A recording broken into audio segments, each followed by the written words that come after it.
Hello and welcome back to the Simple Game Dev.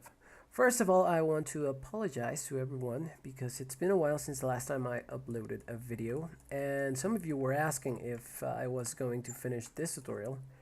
Yes, I will be finishing this tutorial, and sorry about that. It's not going to happen again. I actually have more free time to dedicate myself to doing these things I really like, which are games and tutorials and models and things like that. So, without further ado, let's continue where we left off.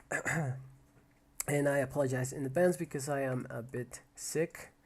So yeah, that's why my voice sounds like that. So in your scene right now, you have pretty much the basic lighting setup and some props. And I believe the conveyor belt model is right there floating. If you don't have it, you can just go to the bumps and bitches folder, FBX, and grab the conveyor belt model.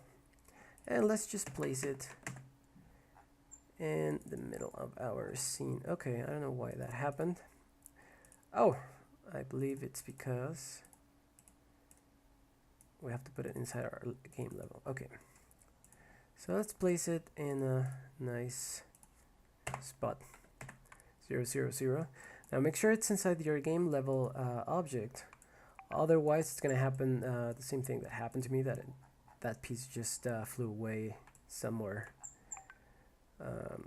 So, continuing with conveyor belt. If you take a look at the conveyor belt, you will notice that it has two animations.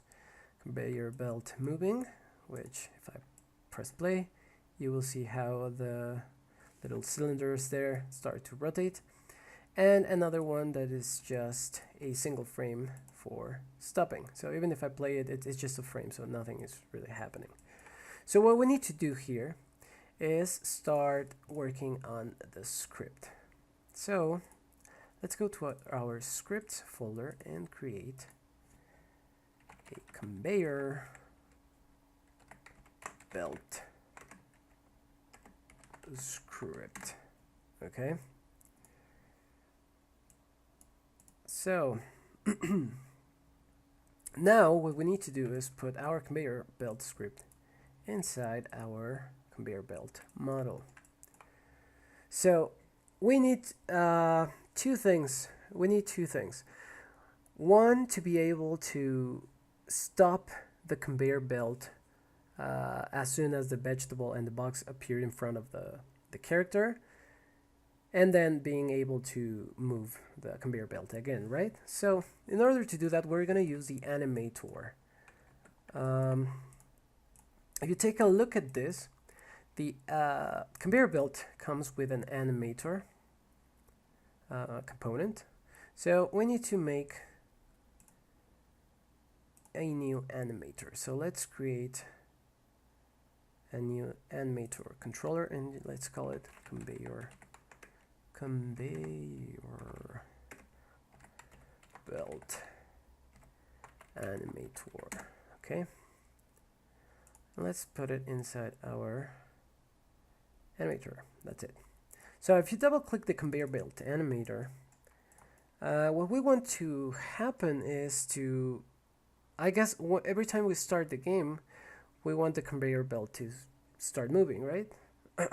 So we're gonna drag the animation from the conveyor belt, which is under music, no, sorry, FBX, conveyor belt. And if you press on this arrow, you will see that the two animations are there. So let's grab the moving animation. And since it's the first one you drag and drop, you will see how it turns orange, which is the default animation. And I'm also going to grab the belt stop.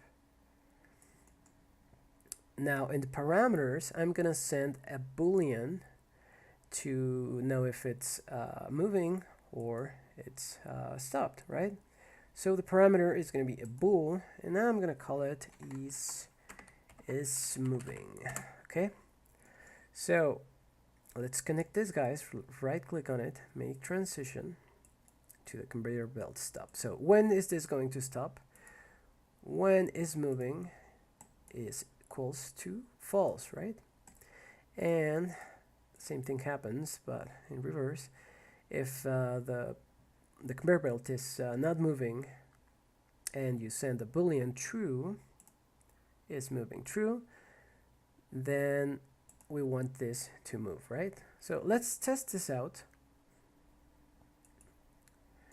Right now it's not moving, so if I click on is moving, bam, it should start moving. But we have a problem. We want this to keep looping, right? So let's go to the FBX conveyor belt and let's go to the animation clip and just click loop pose. Then hit apply. Now if we play again, that's weird. It's not doing it. There's something happening here. Okay, let's see what's happening here with our conveyor belt. FBX conveyor belt.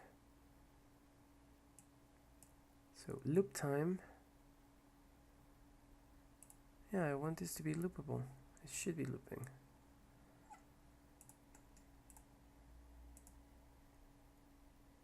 Animator. Oh, okay. I think it's working now, so let's see. If I click on is moving, yeah, it should be moving. If I uncheck this, it should stop. However, it takes a little bit to go from one animation to another one. If we want this to happen immediately, then we uncheck this has exit time. I believe that was the issue. Okay, so conveyor belt moving. And I think we have another problem here. Since it's starting in conveyor belt moving, it's gonna start and move a little bit and stop. Okay, so we don't want that. Let's change the conveyor belt and make this the default state. So I did that by just right clicking on it and set as default state. And with that, every time you start your game, the conveyor belt is going to start in the stop position. Now if you click the is moving, now it's gonna move and it's gonna be doing that loop forever. It's pretty cool, huh?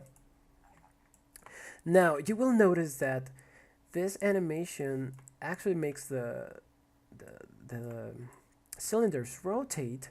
However, this band in the middle doesn't really move like the one on the final version, which I have here in another window. I'm gonna show it for you in a second.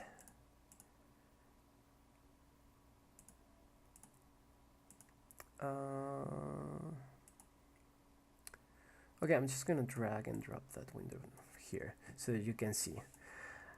And the way I did this is kind of a cheap, dirty trick I'm about to teach you. So let's do that.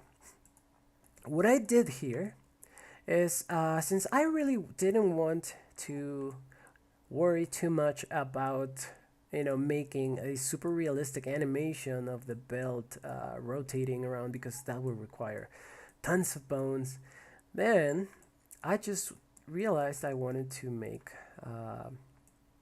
a trick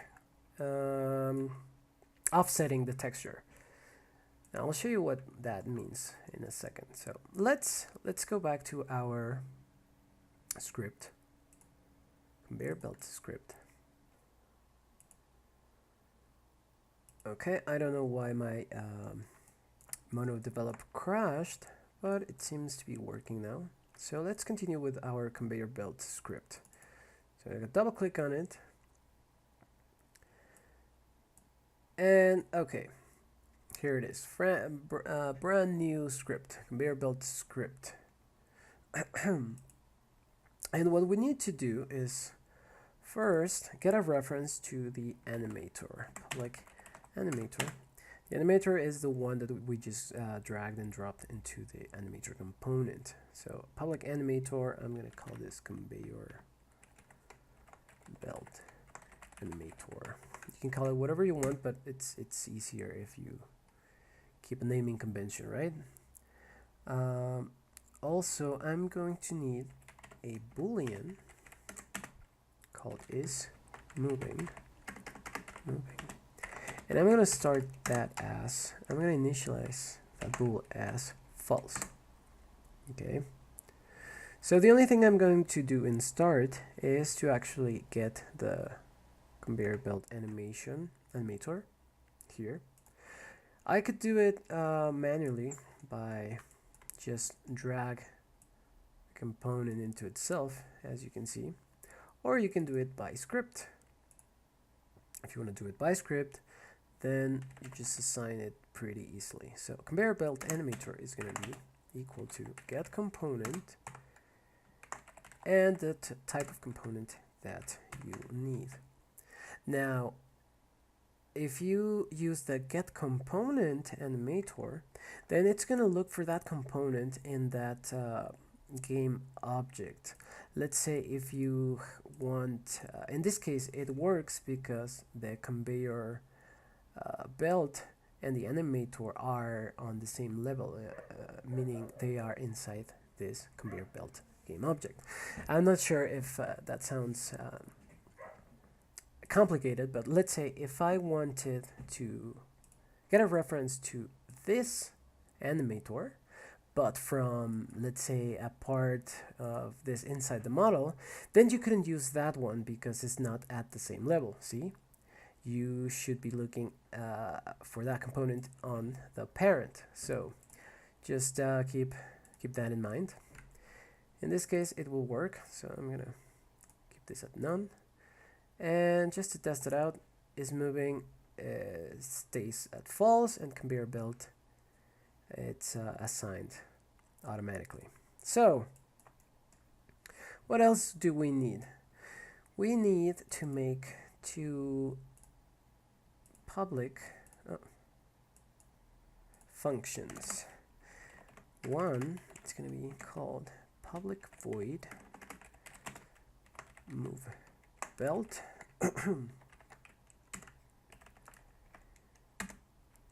and this is going to allow me to start the motion of the belt from some other script.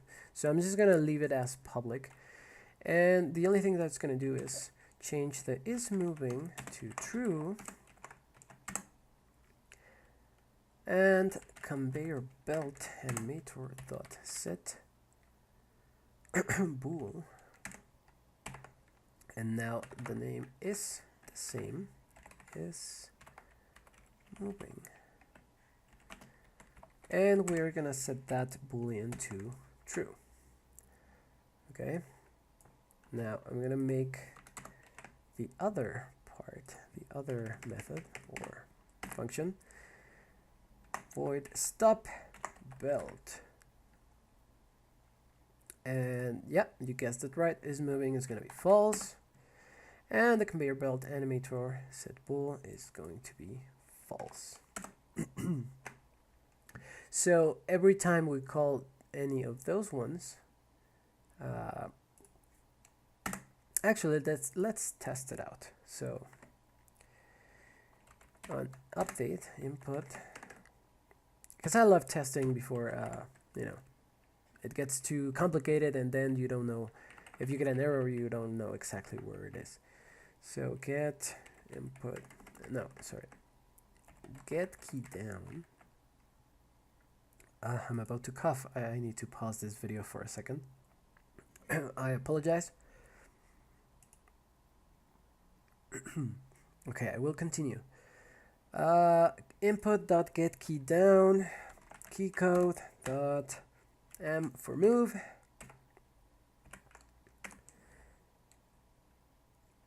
and this is inside, this should be inside an if statement. Yeah, so if input get key code get key down. Yeah. Okay, so get key down. There you go. I don't know what's happening to me. So if input get key down, key code m equals true, then we're gonna call the move belt method.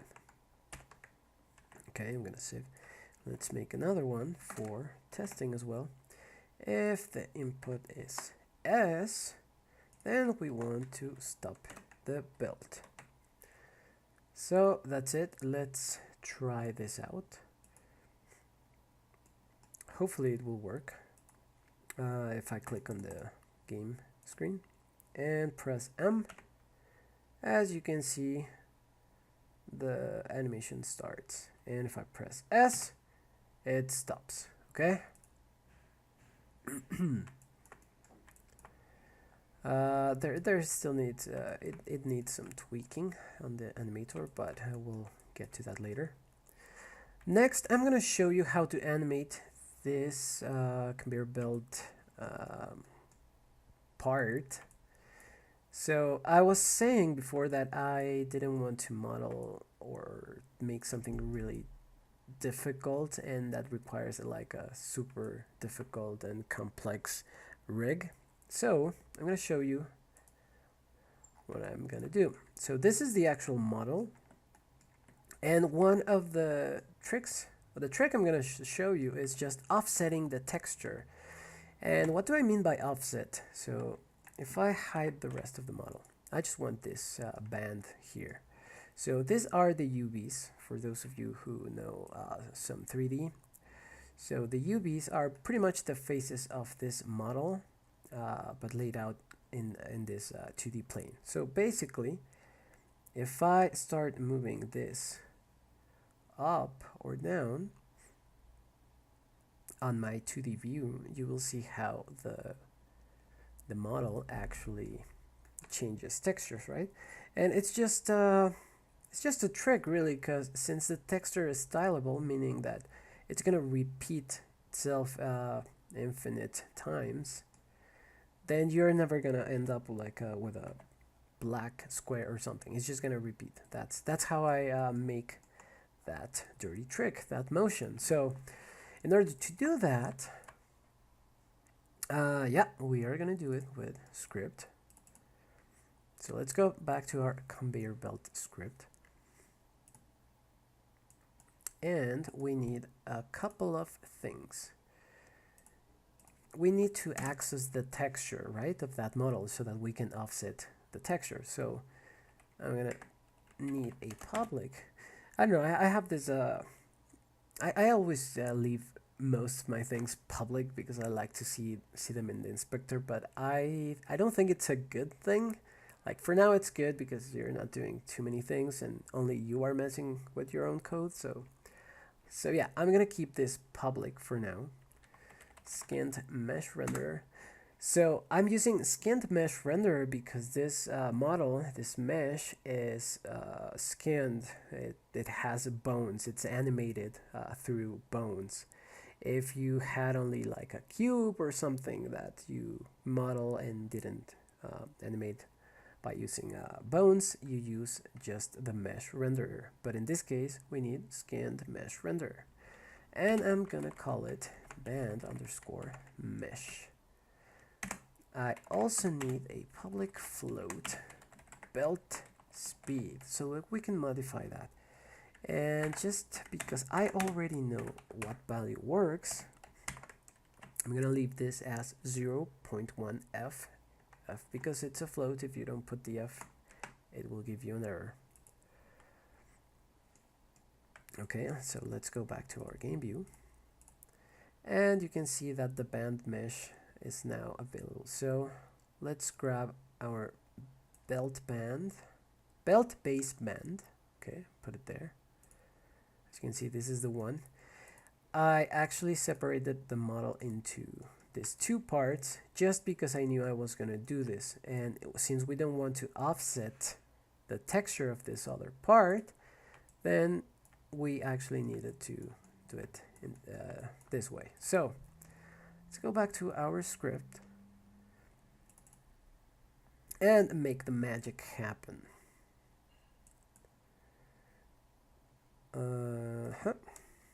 So let's say if is moving equals true. You don't really have to put equals true if you just put if is moving, but sometimes it might confuse people, so I'm gonna leave it there. If is moving equals true, then what do we want to happen? Float.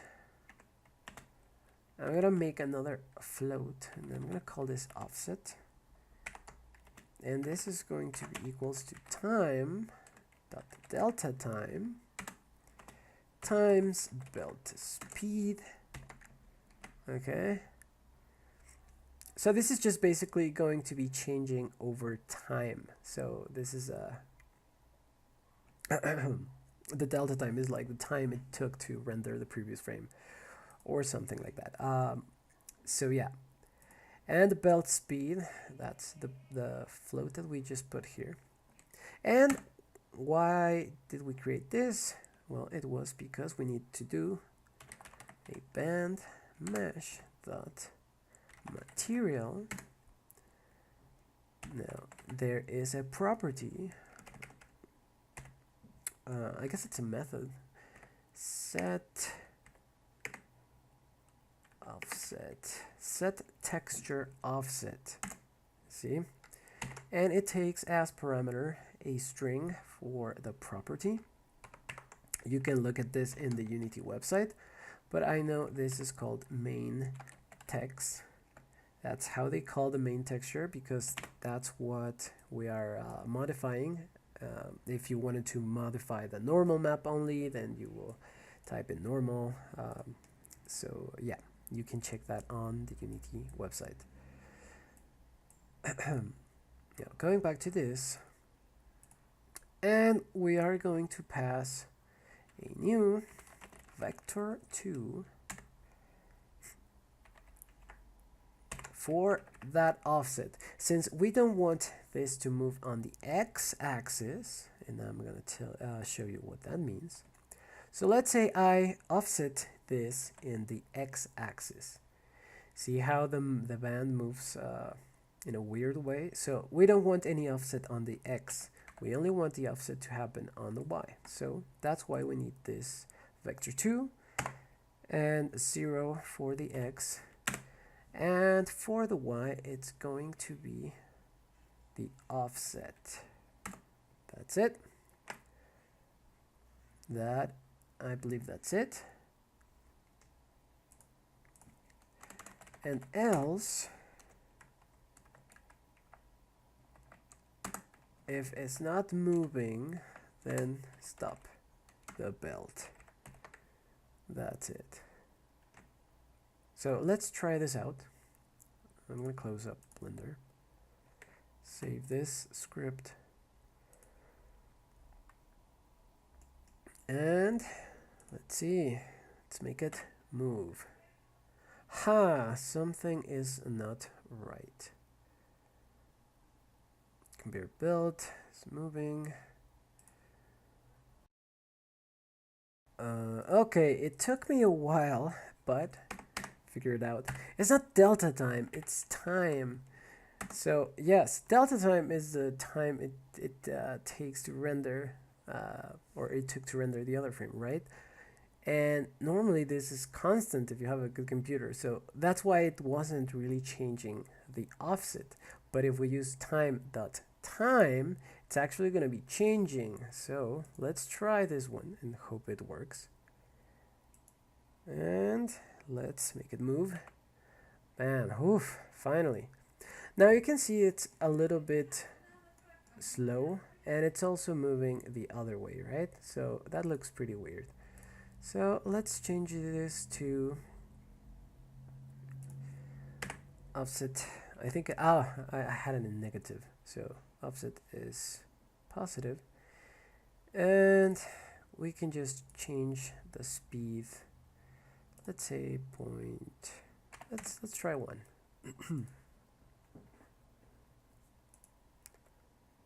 Okay, that one looks a little bit better. So that's the first part of this conveyor belt tutorial. It was kind of long, but in the next part we are going to see how to assemble a line of these guys and making all of them move and stop at the same time. So thank you so much for watching. I hope you enjoyed this video. Feel free to leave any comments, and I'll see you soon. See you in the next one.